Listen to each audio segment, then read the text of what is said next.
12 साल की बच्ची अपने साथ कोई पेट्रोल या केरोसिन तेल लेकर के अगर जाती है स्कूल में, तो टीचर की नजरों से ये ओझल कैसे रहता है।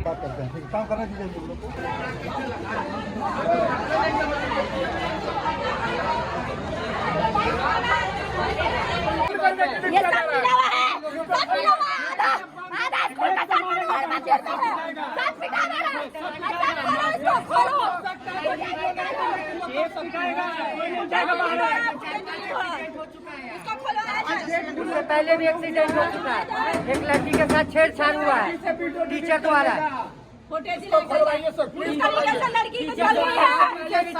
वीडियो डिलीट करने का भी गेट खुला था, बंद क्यों हो गया इतने देर में?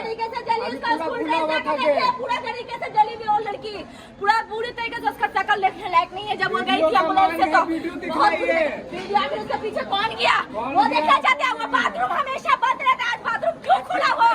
वही बाथरूम देखिए, आपको ड्रेस दिखाते हैं जिस लड़की को जलाया गया। देखिए कैमरा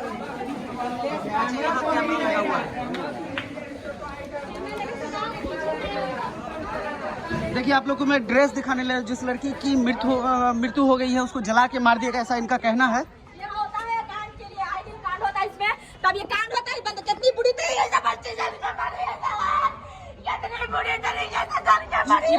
ये बाथरूम हमेशा बंद रहता है, आज ये बाथरूम क्यों खुला? ये बाथरूम सब इस्तेमाल होता है, ये बाथरूम क्यों खुला? बहुत बुरी तरीके से जल के मरे, खाली उसके पैर में सूज था सर, और उसका चेहरा कुछ देखने लायक नहीं है। वो बहुत बुरी तरीके से जल के मरे। आए दिन यहाँ कांड होता है, ये फुटेज देखना चाहते हैं हम, हमको ये फुटेज दिखा दीजिए सर प्लीज, हमसे आपसे मांगे ये फुटेज दिखाया जाए। देखिए, यही बाथरूम है जहाँ पे उस लड़की को जलाया गया, ऐसा इनके परिजनों का बयान है। आप देख रहे होंगे तमाम लोग यहाँ पे मौजूद हैं। इनका कहना है कि इससे पहले भी इस स्कूल में इस तरह की घटना को अंजाम दिया गया। छेड़छाड़ का मामला पहले भी आया है, लड़की छेड़छाड़ का मामला पहले भी आया, ऐसा इनका कहना है।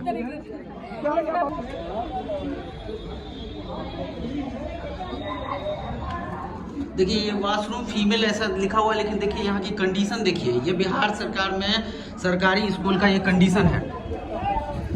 जोया जिस तरीके से स्कूल कैंपस के बाथरूम में जली पाई गई, उसके बाद उसको रेफ़र कर दिया गया, पुलिस के आला अधिकारी वहाँ पे आए और उसको रेफ़र कर दिए PMCH में।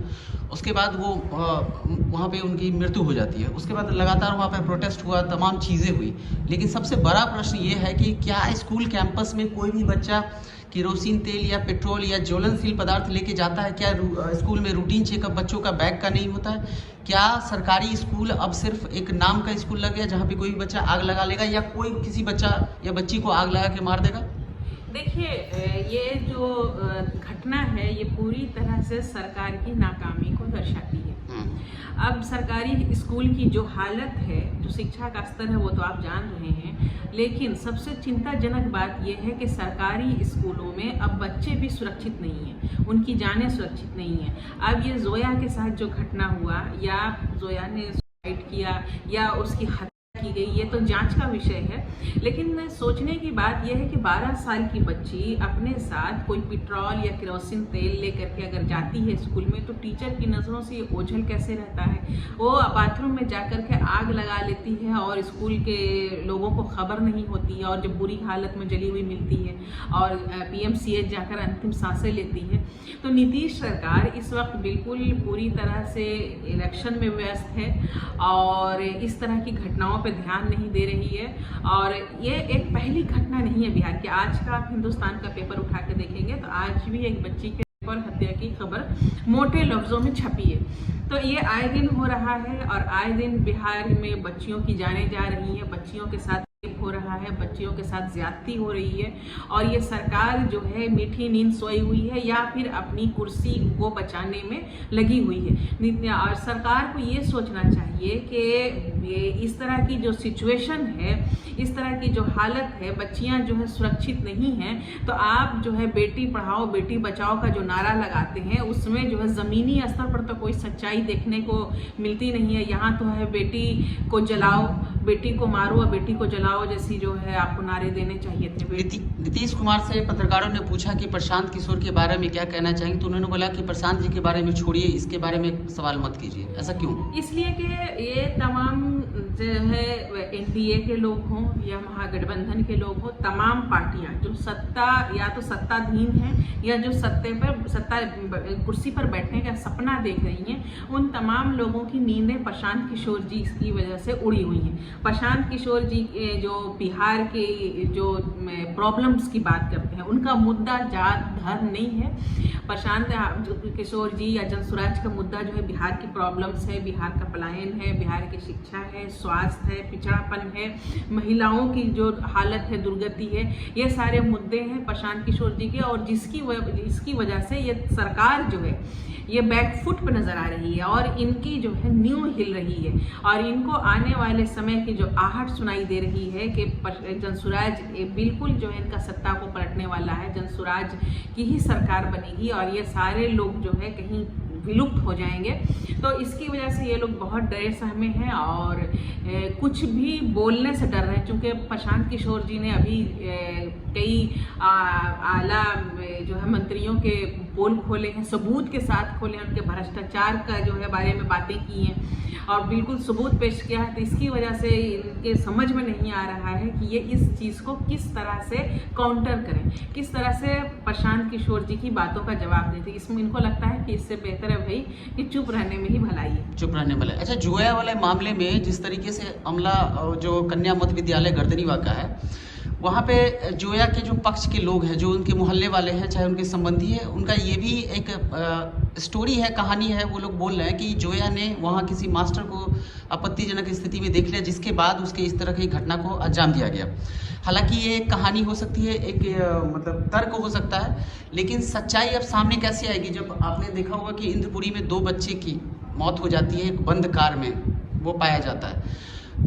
अभी तक उस पर पुलिस का कोई उस तरह का बयान सेटिस्फाई करने वाला, संतुष्ट करने वाला बयान नहीं आया। आपको क्या लगता है कि बिहार में जो जांच की प्रक्रिया है या पुलिसिंग जो है वो कमज़ोर पड़ रही है? कमज़ोर है, बहुत धीमी है, और ये लोग जो है सिर्फ शराबबंदी लागू करने में और गरीबों को पकड़ करके जेल भरने में फुर्ती दिखाते हैं, और इस तरह की जो घटनाएं हो रही हैं इस पर बिल्कुल पुलिस जो है ठंडे बस्ते में डाल देती है। इंद्रपुरी में जो घटना हुई 2 बच्चों के साथ, स्कूल के कैंपस में कार में बंद 2 बच्चे मिले गए, दम घुटने से मारे गए, तो ये जांच का विषय है कि इतनी बड़ी घटना स्कूल के कैंपस में होती है और प्रशासन कहाँ सोया हुआ था, स्कूल के लोग कहाँ सोए हुए थे कि बच्चे जो है कार में बंद हैं और उन्हें खबर नहीं हुई।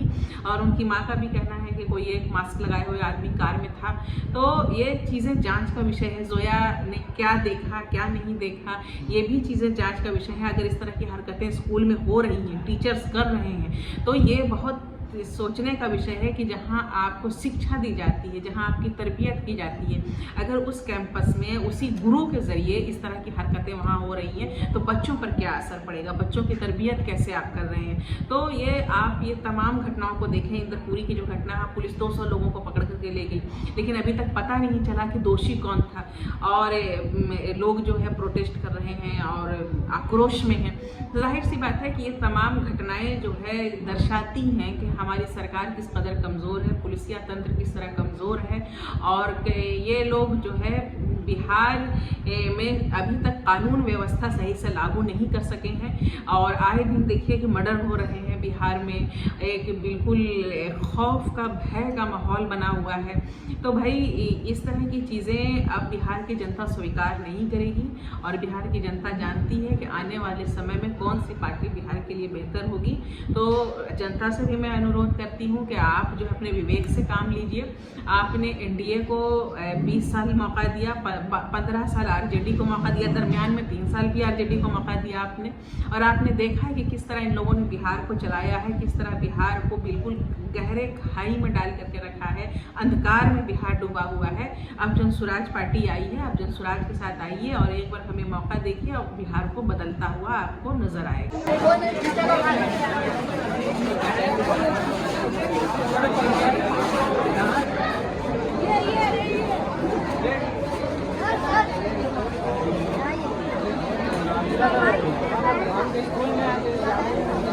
कई बच्चे लोग चलो छुट्टी हो गया ना जी, तुम लोग खाने जाओ।